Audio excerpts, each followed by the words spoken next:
Italy के पहाड़ों के बीच बसा रेफाटी गांव एक शांत और धुंधला सा इलाका था। एक ऐसी जगह जो समय के साथ कहीं खो गई थी।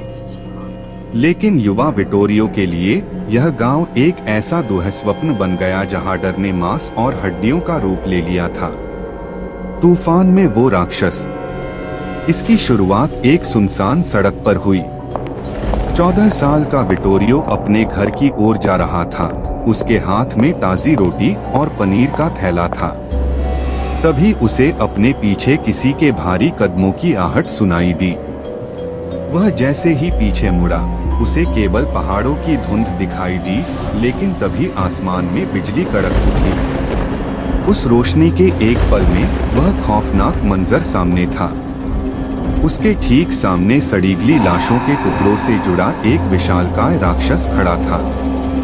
उसके शरीर में नसों की तरह तांबे के तार दौड़ रहे थे और सड़े हुए मांस की बदबू इतनी तेज थी कि सांस लेना भी दूभर था। वह राक्षस अपने हाथ में एक जानवर का शव पकड़े हुए खड़ा था और उसकी हंसी किसी कब्र की खड़खड़ाहट जैसी डरावनी थी। विटोरियो वहां से अपनी जान बचाकर भागा और अपने चाचा एरिन, अंकल एरिन के घर पहुंचा, जो एक पुराने सर्जन थे। वर्जित विज्ञान की विरासत। विटोरियो अनाथ था। 2 महीने पहले उसके माता पिता की एक दुर्घटना में मौत हो गई थी। गांव वालों ने इसे एक हादसा कहा, लेकिन विटोरियो को उनकी लाशों की हालत याद थी। बिजली के जलने के निशान, तेजाब के धब्बे और उनकी खाल में फंसे हुए तांबे के बारीक तार। दिन बीतने के साथ ये खौफनाक घटनाएं बढ़ती गईं। विटोरियो अक्सर रात में सोकर उठता तो देखता कि उसके बंद कमरे की खिड़कियां खुली हुई हैं। एक रात बिजली की कड़क में उसने देखा कि वह राक्षस उसके सामने खड़ा है और उसके हाथों में उसके माता पिता के कटे हुए सिर हैं। वह मदद के लिए चिल्लाया, लेकिन जब चाचा एरिन आए तो वहां कोई नहीं था।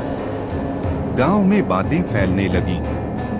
लोगों ने विटोरियो को अकेले घूमते, परछाइयों से बातें करते और मरे हुए पक्षियों को हाथ में लेकर अपनी जान की भीख मांगते देखा। लोग उसे फ्रैंकेनस्टीन की कहानी से जोड़ने लगे और मानने लगे कि वह सदमे के कारण पागल हो गया है। एक रात जब पहाड़ों की ठंडी हवा घर की दीवारों से टकरा रही थी, चाचा एरिन ने आखिरकार चुप्पी तोड़ी। विटोरियो, तुम्हारे माता पिता केवल वैज्ञानिक थे, उन्होंने फुसफुसाते हुए कहा। वे मौत पर विजय पाने की कोशिश कर रहे थे।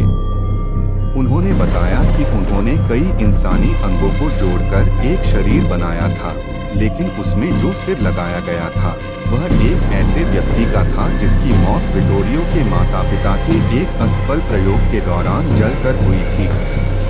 उस व्यक्ति की प्रतिशोधी आत्मा कभी नहीं गई। वह उसी शरीर में समा गई जिसे उन्होंने लैब में तैयार किया था। वह रचना अब खुद अपने रचयिताओं की कातिल बन गई थी। जैसे ही उन्होंने यह बात खत्म की, पूरा घर बर्फीला ठंडा हो गया। घर की लाइटें टिमटिमाते हुए बंद हो गईं। भारी दरवाजे अपने आप खुल गए और सड़े हुए मांस की वही भयानक बदबू कमरे में भर गई। आखिरी झटका। चाचा एरिन ने कांपते हाथों से एक मोमबत्ती जलाई। उस हल्की रोशनी में उन्होंने दीवार पर एक विशाल परछाई देखी जो छत तक पहुंच रही थी। चाचा, आपके पीछे। विटोरियो का गला रुंध गया। जैसे ही एरिन पीछे मुड़े, हवा के एक झोंके ने मोमबत्ती बुझा दी। उन्होंने फिर से माचिस जलाई, लेकिन इस बार डर के मारे उनके रोंगटे खड़े हो गए। वह राक्षस ठीक उनके सामने खड़ा था। उसका आधा जला हुआ चेहरा और सफेद पड़ चुकी आंखें अंधेरे में बिजली की तरह चमक रही थीं। इससे पहले कि एरिन कुछ समझ पाते, राक्षस ने उनका गला दबोच लिया। कमरे में एक तेज गूंज सुनाई दी और राक्षस के शरीर के तारों से हाई वोल्टेज करंट एरिन के शरीर में दौड़ गया। कुछ ही पलों में उनका शरीर काला पड़ गया और उनकी सांसें थम गईं। जब पड़ोसी वहां पहुंचे तो उन्होंने नन्हे विटोरियो को अपने चाचा की लाश के पास रोते हुए पाया। हेरिन का शरीर तांबे के तारों से लिपटा हुआ था। वह राक्षस फिर से धुंध में उझल हो चुका था। विटोरियो को दूर फ्रांस के एक बोर्डिंग स्कूल भेज दिया गया, लेकिन रेफाटी गांव में मौतों का सिलसिला नहीं रुका। आज भी वहां जले हुए जानवरों और इंसानों की लाशें मिलती हैं, जिनके पास तांबे के तार पड़े होते हैं। वह प्रयोग केवल एक राक्षस की रचना नहीं थी, उसने एक ऐसे खौफ को जन्म दिया जो आज भी उन पहाड़ों में भटक रहा है।